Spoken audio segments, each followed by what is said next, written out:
الحمد لله نحمده ونستعينه ونستغفره ونؤمن به ونتوكل عليه ونعوذ بالله من شرور أنفسنا ومن سيئات أعمالنا من يهده الله فلا مضل له ومن يضلله فلا هادي له وأشهد أن لا إله إلا الله وأشهد أن محمدًا عبده ورسوله اللهم صل على محمد وعلى آل محمد كما صليت على إبراهيم وعلى آل إبراهيم إنك حميد مجيد اللهم بارك على محمد وعلى آل محمد كما باركت على إبراهيم وعلى آل إبراهيم إنك حميد مجيد أما بعد فإن خير الحديث كتاب الله وخير الهدي هدي محمد صلى الله تعالى عليه وآله وسلم وشر الأمور محدثاتها وكل محدثة بدعة وكل بدعة ضلالة وكل ضلالة في النار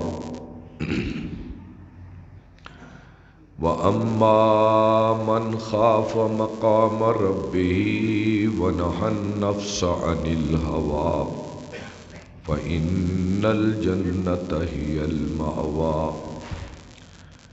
وأما من خاف مقام ربه ونهى النفس عن الهوى فإن الجنة هي المأوى صدق الله العظيم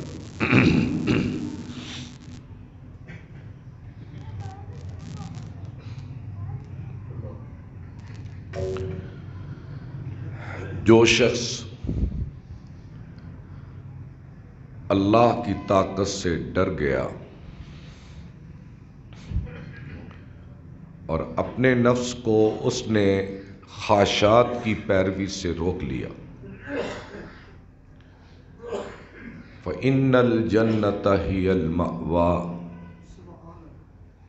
ایسے انسان کا ٹھکانہ جنت ہی جنت ہے اور وہ شخص جو سرکش ہوا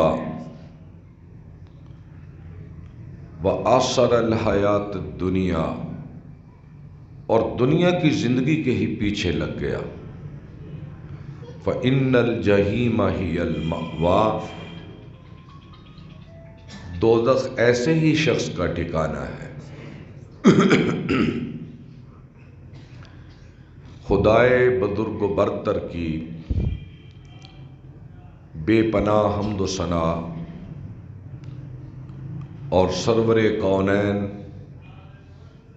سید الاولین والآخرین جناب محمد کریم صلی اللہ علیہ وسلم پر ان گنت اور لا تعداد درود و سلام کے بعد میرے محترم محتشم معزز مکرم سامعین و حاضرین اعظام، جس عنوان پر میں نے پچھلے خطبہ جمعہ میں آپ حضرات کی خدمت میں کچھ معروضات پیش خدمت کی تھی، اسی کا سلسلہ ہی میں آگے بڑھانا چاہوں گا کہ جو شخص اس احساس کے ساتھ دنیا میں جیتا ہے کہ مجھے کل کلا ایک بہت بڑی ذات کے سامنے پیش ہونا ہے، اور دنیا کی اس چند روزہ زندگی میں میں نے جو کیا ہے پل پل کا حساب مجھے اس بادشاہ کے سامنے دینا ہوگا۔ تو ایسے شخص کے رویے، اخلاق، اعمال اور اس کے کام بڑے درست اور سیدھے ہوتے ہیں، اور وہ شخص جس کی زندگی کے منصوبے میں ہی مرنا اور اللہ کی بارگاہ میں پیش ہونا ہی شامل نہ ہو، اور اس نے کبھی سوچا تک نہ ہو کہ مجھے ان مرحلوں سے بھی گزرنا ہے، اس کا کام کبھی سیدھا نہیں ہوتا، اس کے اخلاق کبھی اچھے نہیں ہوتے، اس کا لین دین کبھی ٹھیک نہیں ہوتا، اس کی دنیا خیانت، بددیانتی، جھوٹ، ظلم، بغاوت، سرکشی اور اخلاقی اور اعتقادی خرابیوں سے بری ہوتی ہے۔ تو یہ تو نہیں ہو سکتا کہ اللہ کی ذات کل کلاں ڈرنے والے کو اور نہ ڈرنے والے کو برابر کر دے، رات کو اٹھ کر رونے والا اور رات کا زانی کبھی برابر ہو جائے، زندگی بچ بچ کے گزارنے والا اور ایک بے مہار انسان اپنے نتیجے کے لحاظ سے برابر ہو جائے، یہ کبھی نہیں ہو سکتا۔ قرآن مجید نے یہ عنوان بہت ہی جگہ پر بہترین طریقے سے بیان کیا۔ افنجعل المسلمین کالمجرمین، کیا ہم ماننے والوں کو اور مجرموں کو برابر کر دیں گے؟ ما لکم کیف تحکمون، یہ کیسے فیصلے تم کر کے بیٹھے ہو؟ ام لکم کتاب فیہ تدرسون، یا تم پہ وحی اتری ہے کہ جو جی چاہے کرو اور قیامت کو دونوں برابر ہو جائے؟ یہ تو ہو نہیں سکتا۔ صحابہ کرام بالعموم اور خلفائے راشدین بالخصوص، آپ ان کی زندگیوں میں ذرا جھانک کر تو دیکھیں، جنہیں کل کی فکر تھی ان کے کام کتنے خوبصورت تھے، اور ان کے ہر عمل کے پیچھے یہ جواب دہی کا احساس ہوتا تھا۔ حضرت ابوبکر صدیق رضی اللہ تعالی عنہ 2 سال 4 ماہ اور کچھ دن خلافت کا زمانہ بیمار پڑے، تو ان کی وصیتیں ہیں کچھ، کہتے ہیں ایک چڑیا کو دیکھا درختوں پہ اچھل رہی ہے اور ٹھنڈا پانی پی رہی ہے، درختوں کے اندر آرام کر رہی ہے، فرمانے لگے بڑی حسرت، اے کاش ابو بکر تو چڑیا ہوتا، تو چڑیا ہوتا، دنیا کی چند روزہ زندگی میں اچھلتا کودتا، کھاتا اور پیتا، اور پھر مر جاتا، تجھے دوبارہ زندہ کر کے خدا کی بارگاہ میں پیش نہ کیا جاتا۔ اور پھر فرمایا کرتے کاش تو ایک درخت ہوتا، تجھے کاٹ دیا جاتا، پھر تیرا کوئی حساب نہ ہوتا، کاش تو سبزہ ہوتا اور تجھے جانور کاٹ کے کھا چکے ہوتے، اور تیرا جسم دوبارہ خدا کی بارگاہ میں اکٹھا نہ کیا جاتا۔ وفات سے تھوڑی دیر پہلے آپ نے اپنی بیٹی حضرت عائشہ کو بلایا، کہا اے میری بیٹی، میرے بعد حساب کرنا جو جو میرے ذمے ہو میری زمین بیچ کر بیت المال میں جمع کروا دینا۔ حساب کیا گیا تو 1500 روپے 2 ماہ 2 سال 4 ماہ اور 10 دن کے زمانہ خلافت میں بیت المال سے حضرت ابو بکر صدیق نے 1500 روپیہ لیا اور آپ کی زمین بیچ کر اس کو بیت المال میں واپس جمع کروا دیا گیا۔ اور پھر فرمانے لگے حساب کرنا کہ جب میں خلیفہ نہ تھا اس وقت میرے پاس کیا تھا اور خلافت کے زمانے میں میرے پاس کیا تھا۔ جو چیزیں خلیفہ بننے کے بعد میرے پاس زائد تھی اور میں نے بطور خلیفہ استعمال کی ہیں وہ میرے جانشین کو دے آنا۔ تو ان کے جانے کے بعد دیکھا گیا کہ ایک حبشی غلام بطور خلیفہ انہوں نے اپنی خدمت کے لیے لیا اور زائد وقت میں وہ تلواریں بناتا تھا مجاہدین کے لیے، اور ایک چادر جس کی قیمت 1.25 روپیہ 1.25 درہم تھا، اور ایک لونڈی اور ایک اونٹنی جس پہ پانی لاد کر لایا جاتا تھا۔ یہ 4 چیزیں انہوں نے بطور خلیفہ یہ بیت المال سے لی تھی۔ آپ اندازہ کریں، ایک غلام، ایک لونڈی، ایک اونٹنی اور ایک چادر، یہ خلیفہ ابو بکر صدیق رضی اللہ تعالی عنہ نے بیت المال سے اپنے لیے لیا اور کہا کہ میرے جانے کے بعد میرے جانشین کو دے آنا۔ حضرت ابو عمر رضی اللہ تعالیٰ عنہ خلیفہ بنے۔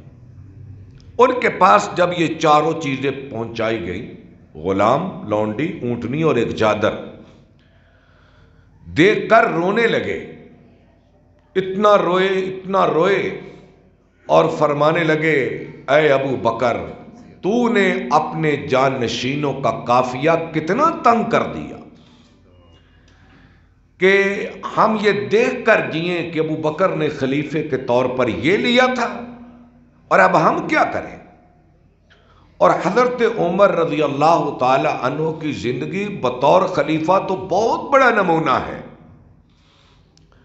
جب سے خلیفہ بنے کبھی مسکرائے نہیں اور کبھی کسی سے مذاق نہیں کیا، پیبند لگے کپڑے پہنے اور بغیر زین کے خچر پہ سوار ہو جاتے، گلیوں سے گزرتے، کھجور ٹکڑا گٹھلی دیکھتے تو گھر میں پھینک دیتے، راتوں کو مدینے کے چکر لگاتے اور اپنے عوام کے مسائل کو سنتے اور دن رات اسی تگودو میں رہتے کہ کہیں عمر کے زمانے میں جہاں تک اس کی خلافت کا دائرہ ہے، اگر ایک یتیم بھوک سے مر گیا تو میں عمر کو کل خدا کے سامنے اس کا جواب دینا ہوگا۔ آپ کے زمانے میں قحط پڑ گیا، بارش رک گئی، کھجوریں سوکھ گئیں اور آمدنی کے اسباب کم ہو گئے، تو جناب عمر رضی اللہ تعالی عنہ نے معمول کا کھانا چھوڑ دیا اور سوکھی روٹی لے کر تیل کے ساتھ چبا کر کھا لیتے دونوں وقت، جس سے ان کی صحت کمزور پڑ گئی، رنگ سیاہ ہو گیا اور ان کے اعصاب کمزور ہو گئے اور چلنے میں دقت محسوس ہوتی۔ تو صحابہ کرام آئے، کہنے لگے امیر المومنین، آپ نے امور سلطنت چلانا ہوتے ہیں، آپ مفاد ملت کے پاسبان ہیں اور آپ نے خلافت کے امور نمٹانا ہوتے ہیں، آپ اچھا کھانا کھائیں، اچھی خوراک کھائیں۔ فرمانے لگے بئس الوالی انا، کیسے الفاظ ہیں، بئس الوالی انا ان شبعت والناس جیاع، مجھ سے برا بھی کو حکمران ہو سکتا ہے، مجھ سے برا بھی کوئی حکمران ہو سکتا ہے جو پیٹ بھر کے سوئے اور اس کے عوام بھوکے سو جائے؟ وہ بدترین خلیفہ، وہ بدترین حاکم، وہ بدترین حکمران جو اپنے خاندان کا، اعزاء و اقارب کا، دوستوں کے پیٹ بھر دے اور عوام بیچارے غربت و افلاس میں پس جائیں، ایسے بدترین حکمران دنیا میں کوئی نہیں ہو سکتے، کیونکہ یہ ظلم ہے۔ اور کفر کا معاشرہ باقی رہ سکتا ہے، ظلم کا معاشرہ کبھی باقی نہیں رہتا۔ یہ ظلم ہے، اور ظلم کب تک چڑھتا ہے؟ یہ کاٹ کی ہنڈیا ہے، کب تک چڑھے گی، کب تک ابلتی رہے گی؟ اور پھر اپنے گھر آئے، کیا دیکھا کہ ایک چھوٹی سی بچی بے ہوش پڑی ہے۔ آپ نے پوچھا یہ بچی کون ہے؟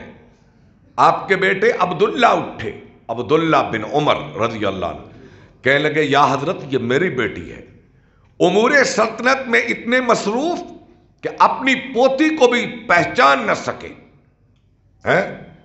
اپنی پوتی کو بھی پہچان نہ سکے۔ کہنے لگے بیٹا تو یہ بے ہوش کیوں ہے؟ بیٹا عرض گزار ہوا یا امیر المومنین کئی دنوں سے اسے کھانے کے لیے کچھ نہیں ملا، اور خزانہ تو آپ کے پاس ہے امیر المومنین، خزانہ تو آپ کے پاس ہے، اور کئی دنوں سے یہ بھوک کی وجہ سے نڈال ہے۔ یہ ایک اشارہ تھا کہ ہمیں کچھ دو امیر المومنین، ہمیں کچھ دو۔ فرمانے لگے اے عبداللہ، اس میں کوئی شک نہیں کہ خزانوں کا وارث میں ہوں، لیکن یہ امت کی امانت ہے اور میں اس کا امین ہوں۔ میں تمہیں وہی دوں گا جس کے تم حقدار ہو، میں اس سے زائد تمہیں کچھ نہیں دے سکتا۔ اگر میں نے تمہیں کچھ زائد دیا تو میں نہیں چاہتا کہ خدا کی مخلوق اور اپنے خدا کی بارگاہ میں خائن اور بددیانت شمار کیا جاؤ، یہ کبھی نہیں ہو سکتا۔ حضرت عمر رضی اللہ تعالیٰ عنہ نے دائیں ہاتھ میں ایک انگوٹھی پیر رکھی تھی، اور اس پہ جو عبارت کندہ تھی، یعنی عبارت انگوٹھیوں کے اندر لکھی ہوتی ہے، جیسے حضور کی انگوٹھی میں لکھا تھا اللہ محمد رسول، اوپر اللہ، نیچے محمد، نیچے رسول، یہ حضور کی انگوٹھی کی عبارت تھی۔ اور حضرت عمر رضی اللہ تعالیٰ عنہ کی جو انگوٹھی تھی اس پہ یہ عبارت کندہ تھی، لکھی ہوئی تھی، اس پتھر میں تراشی ہوئی تھی، کیا؟ کفا بالموت واعظا یا عمر۔ ترجمہ سنیں، کفا بالموت واعظا یا عمر، اے عمر تیرے لیے موت بہترین نصیحت ہے۔ ہزار جملے آپ کہیں، فکر آخرت پہ ہزار تقریریں کریں، خدا کی برتری جیسی بھی بیان کریں، لیکن ایک مرے ہوئے آدمی کو دیکھ کر بہترین نصیحت ہوتی ہے کہ آدمی دیکھ کر کہے ہائے مجھے بھی اس چارپائی پہ آنا ہے، قبر کو دیکھ کر کہے ہائے مجھے بھی اصلاحات میں اترنا ہے، منو مٹی تلے میں نے بھی جانا ہے، یہ بہترین نصیحت ہے۔ لیکن جو اس کو بھی دیکھ کر نصیحت نہ پکڑے اس سے بدبخت انسان کوئی نہیں۔ اور پھر اپنی انگوٹھی کو بار بار دیکھتے، لوگوں کے فیصلے کرتے، بار بار دیکھتے، کفا بالموت واعظا یا عمر، یہ لکھ کر ہر وقت رکھا ہوا تھا کہ کہیں عمر سے کوئی بے انصافی نہ ہو جائے۔ اور اسی لیے عدل عمر مشہور ہے، عدل عمر مشہور ہے، اور عمر کے عدل کے پیچھے بھی خدا کا خوف ہوتا تھا، اور یہ خیال نہیں کرتے تھے یہ اپنا ہے، یہ بیگانہ ہے، یہ طاقتور ہے، یہ کمزور ہے، یہ مالدار ہے، یہ غریب ہے، اس کو میں دوں کل مجھے ملے گا۔ اپنے فیصلے میں ہمیشہ انصاف اس بنیاد پر کرتے۔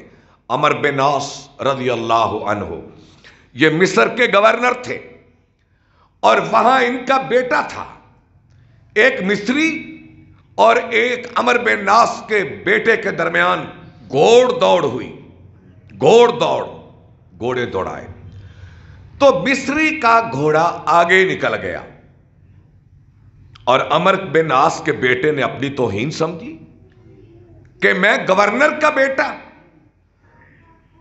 اور یہ عام ایک مصری، اس کا گھوڑا میرے گھوڑے سے آگے نکل جائے، یہ تو بڑی توہین کی بات ہے۔ اترا، اس نے ایک تھپڑ مارا مصری کے منہ پر، اور اس نے مصر میں چونکہ یہ آواز تھی کہ جو بھی امیر المومنین عمر کے پاس جاتا ہے اسے انصاف ملتا ہے، چلا یہ مصر سے اور پہنچا مدینے، آ کر امیر المومنین کی کچہری میں کھڑا ہوا، اپنی بات سنائی، فرمانے لگے اپنا ایلچی بھیجا، عمرو بن عاص کو مصر سے بلا کر لاؤ۔ عمرو بن عاص بیٹھا دیا، آپ بیٹھے، اس کا بیٹا عمرو بن عاص کا اور یہ مصری سامنے کھڑے ہو گئے۔ آپ نے بات سنی تو بات وہی نکلی، تو آپ نے ایسے عمرو بن عاص کی طرف دیکھا، کہا عمر تم نے اللہ کی مخلوق کو کب سے غلام بنا رکھا ہے؟ بتاؤ۔ ٹیڑھی نگاہ سے دیکھا، ترچھی نگاہ سے، کہ اے عمر تم نے کب سے خلق خدا کو مخلوق بنا رکھا ہے؟ اور مصری سے کہا اٹھو اور عمرو بن عاص کے منہ پہ تھپڑ مارو، یہ عدل عمر ہے، یہ عدل عمر ہے۔ اور جو آگے بڑھے تو مصری کہنے لگا اے امیر المومنین میں خوش ہو گیا ہوں آپ کے عدل کو دیکھ کر، میں اس بچے کو معاف کرتا ہوں۔ آپ نے عمرو بن عاص کی پرواہ نہیں کی کہ یہ بڑا کمانڈر ہے، فاتح مصر ہے، بڑے خاندان کا قریشی ہے، مہاجر ہے، اس کی بڑی خدمات ہیں۔ نہیں، وہ کسی کے اشارہ ابرو کو دیکھ کر انصاف نہیں کرتے تھے، بلکہ اپنے اور بیگانے کی کوئی پہچان نہ ہوتی تھی، وہ دیکھتے تھے کہ اللہ کا حکم کیا ہے، اللہ کا حکم کیا ہے۔ اور اس کے پیچھے یہی بات ہوتی تھی کہ اگر مجھ سے بے انصافی ہو گئی تو اس انصاف کرنے والے خدا کی بارگاہ میں کیا جواب ملے گا، میں جواب کیا دوں گا؟ تو اس لیے میرے بھائیوں، خلفائے راشدین کی زندگی بہترین نمونہ ہے، اس کو پڑھ کر تو دیکھو۔ حضرت علی رضی اللہ تعالیٰ عنہ کا یہ زمانہ خلافت ہے، اور کوفے کے قاضی شریح ہے، اسلام کے بہت بڑے قاضی شریح۔ جو لوگ سیرت کی کتابیں، تاریخ کی کتابیں پڑھتے ہیں وہ قاضی شریح کا نام خوب جانتے ہیں، یعنی یوں کہو کہ یہ قاضی القضات تھے، چیف جسٹس جسے کہتے ہیں۔ امیر المومنین حضرت علی کے زمانے میں یہ قاضی القضات تھے، اور ان کا دفتر بھی کوفے کے اندر تھا، کیونکہ خلیفہ وقت کی خلافت و امارت بھی کوفے میں تھی۔ حضرت علی رضی اللہ تعالیٰ عنہ اپنی خلافت کو مدینے سے کوفے لے آئے۔ حضرت علی رضی اللہ تعالیٰ عنہ نے دیکھا کہ میری زرہ جو دشمن سے حملے کو بچانے کے لیے پیٹ پہ باندھی جاتی ہے، سینے پہ، پیٹ پہ، زرہ، وہ ایک عیسائی کے پاس ہے۔ دیکھا تو کہا یار یہ تو میری زرہ ہے، تو نے کہاں سے لی؟ کہنے لگا امیر المومنین چھوڑیے، یہ میری ہے، آپ کی نہیں۔ اچھا، اب امیر المومنین اپنی طاقت بھی دکھا سکتے تھے، اپنا زور بھی دکھا سکتے تھے، اپنے ہرکاروں کے ذریعے یہ اس سے لے سکتے تھے۔ امیر المومنین جا کر قاضی شریح کی عدالت میں پیش ہو گئے اور اپنا دعویٰ دائر کر دیا۔ عیسائی کو بلایا گیا، ہاں جی، کہ علی کہتے ہیں یہ زرہ میری ہے، بتاؤ بھائی۔ وہ کہنے لگا جی یہ زرہ میری ہے۔ قاضی کہنے لگے اس کی دلیل؟ وہ کہنے لگا میری ملک میں ہے، میرے پاس ہے، میرے پاس ہونا ہی میری ملکیت کی دلیل ہے۔ اور بات بھی ٹھیک ہے. آپ نے حضرت علی سے قاضی شرح نے کہا اچھا جی امیر المومنین آپ کے پاس کوئی ثبوت ہے تو بتائیں, کوئی شہادت, کوئی گواہی. فرمانے لگے میرے پاس گواہی تو کوئی نہیں ہے, میرے پاس گواہی تو کوئی نہیں ہے. تو قاضی شرح نے دلائل کی بنیاد پر, ثبوت کی بنیاد پر یہ زرہ اس عیسائی کو دے دی, اس کے حق میں فیصلہ کر دیا. آپ اندازہ کریں کہ امیر المومنین علی ابن ابی طالب کتنی بڑی شخصیت عالم اسلام کی, نبی کے داماد, نبی کے بھائی, اتنی بڑی شخصیت, اور فیصلہ ان کے خلاف دے دیا. حضرت علی رضی اللہ تعالیٰ عنہ چہرے پہ سلوٹیں نہیں پڑی, چہرہ زرد نہیں ہوا, کوئی خفت محسوس نہیں کی, کوئی سبکی نہیں سمجھی, خرامہ خرامہ خوشی خوشی واپس لوٹے. جا رہے تھے کہ وہ دوڑ کے آیا عیسائی, کہنے لگا امیر المومنین میں آپ کی عدالت کا انصاف دیکھ کر متاثر ہو گیا ہوں. یہ زرہ آپ کی ہے, میں نے چوری چورائی ہے, یہ میں نے لی ہے, یہ زرہ آپ کی ہے. میں آپ کے نظام عدل کو دیکھ کر گواہی دیتا ہوں اشہد ان لا الہ الا اللہ و اشہد ان محمد الرسول اللہ. میں کلمہ پڑھتا ہوں آپ کے نظام عدل کو دیکھ کر. آپ فرمانے لگے اچھا اگر تو نے کلمہ پڑھ لیا ہے تو یہ زرہ علی کی طرف سے تحفتاً قبول کر لو, تحفتاً قبول کر لو. آپ کا ایک ساتھی جاد ابن حبیرہ کہتا ہے, حضرت علی کا ساتھی کہتا ہے امیر المومنین میں نے عجب فیصلے دیکھے, ایک آپ کا دوست ہوتا ہے, ایک آپ کی جان کا دشمن ہوتا ہے. وہ کہتا ہے کہ جب موقع ملے میں علی کو ذبح کر دوں تو آپ فیصلہ اپنی جان کے دشمنوں کے خلاف کر دو, ان کے حق میں کر دیتے ہیں. فرمانے لگے علی کا ہر کام اللہ کے لیے ہوتا ہے, علی کا ہر کام اللہ کے لیے ہوتا ہے, اور جس کے دل میں خوف خدا ہو اس کا ہر کام اللہ کے لیے ہی ہوتا ہے. یہ رہے عمر بن عبدالعزیز ہائے رضی اللہ تعالی عنہ, اسلامی خلافت کا ایک کمال نگینہ, اسلامی خلافت کا ایک بہترین ستارہ اور چمکدار ستارہ, جن کا نام ہے عمر ابن عبدالعزیز رضی اللہ عنہ و رحمت اللہ علیہ. 2.5 سال ان کا دور خلافت ہے, ذرا پڑھ کر تو دیکھیں, جنہیں عمر ثانی کہا جاتا ہے. اتنا بڑا انسان, اتنا بڑا انسان خلفائے راشدین کے بعد تاریخ اسلام میں آپ کو نہیں مل سکتا. ایک دن اپنی بیوی فاطمہ آپ کی بیوی کون ہے؟ عبد الملک کی بیٹی بادشاہ, سلیمان کی بہن بادشاہ, ولید کی بہن بادشاہ, ولید بن عبد الملک, سلیمان بن عبد الملک بن مروان, مروان کی پوتی عبد الملک کی بیٹی, ولید اور سلیمان کی بہن, اور امیر المومنین عمر ابن عبدالعزیز کی بیوی. نام کیا ہے؟ فاطمہ. اتنی بڑی عورت. عمر بن عبدالعزیز آ کر کہنے لگے فاطمہ اگر 1 درہم ہے تو مجھے دو, عمر کا انگور کھانے کو جی چاہتا ہے. فاطمہ کہنے لگی امیر المومنین خزانے آپ کے پاس اور درہم مجھ سے مانگ رہے ہو؟ واللہ میرے پاس تو 1 بھی درہم نہیں ہے, واللہ میرے پاس تو 1 بھی درہم نہیں ہے. تو فرمانے لگے اے فاطمہ میں نہیں چاہتا کہ اپنے اہل و عیال کو دولتیں بانٹ کر دے جاؤں اور خود خدا کی جہنم میں چلا جاؤں,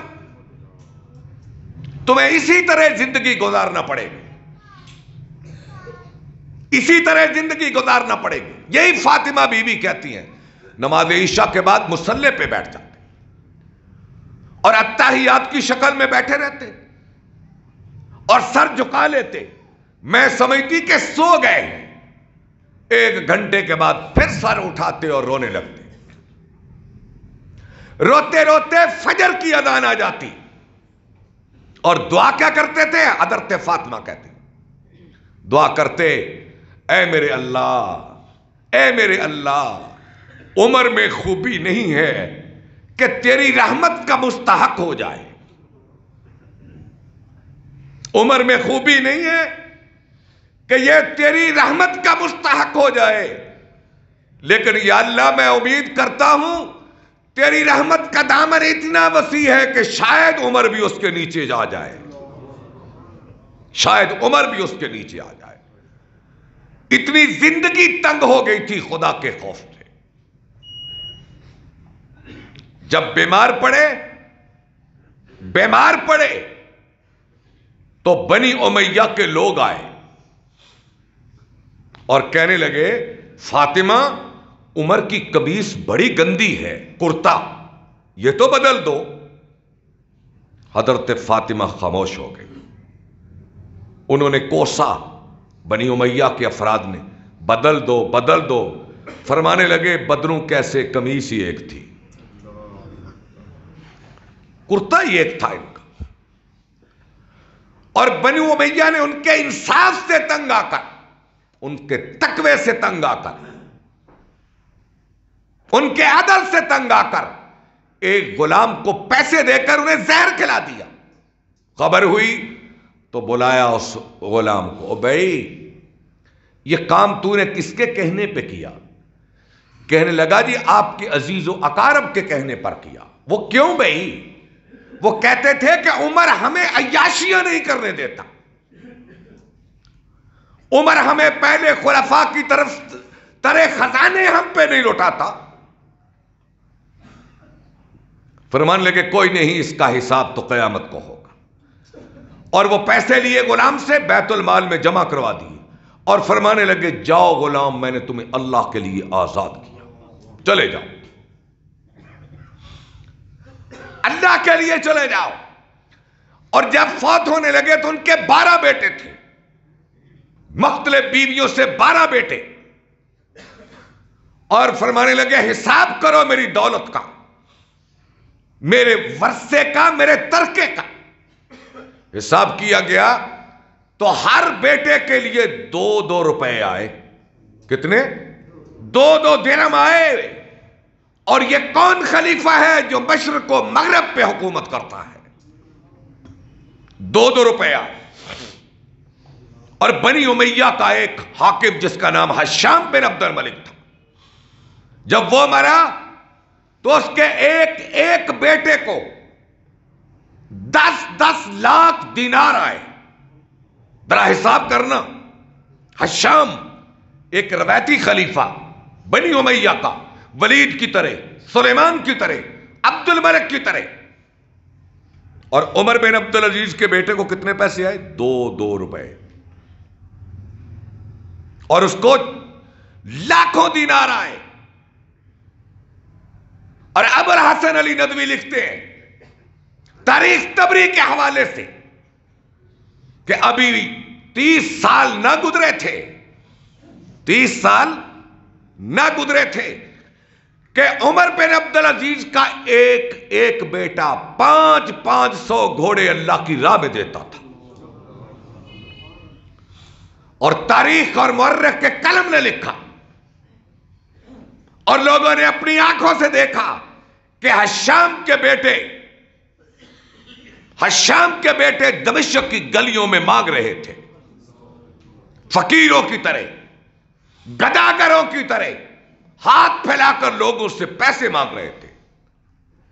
تو جو لوگ اللہ کے لیے نقوش چھوڑ جاتے ہیں، میرا اللہ ان کے کام اور نام کو زندہ رکھتا ہے. آج کتنا عرصہ گزر گیا کہ اس موقع پر منبر پہ کھڑے ہو کر میں عمر بن عبد العزیز کے لیے دعائیں کرتا ہوں. اس لیے میرے بھائیوں، جن کے دماغ میں یہ احساس ہوتا ہے کہ مجھے اپنے کیے کا جواب دینا ہے، اس کے اخلاق ٹھیک ہوتے ہیں، اس کا عہد پورا ہوتا ہے، اس کے اندر امانت اور دیانت ہوتی ہے، وہ لوگوں پہ ظلم نہیں کرتا، وہ عدل کرنے والا، وہ منصف انصاف کرنے والا، وہ خدا کا بہترین بندہ، خلق خدا کے مفاد کا پاسبان ہوتا ہے۔ اللہ سے دعا ہے رب العالمین ہمارے اعمال کی اصلاح فرمائے۔ وآخر دعوانا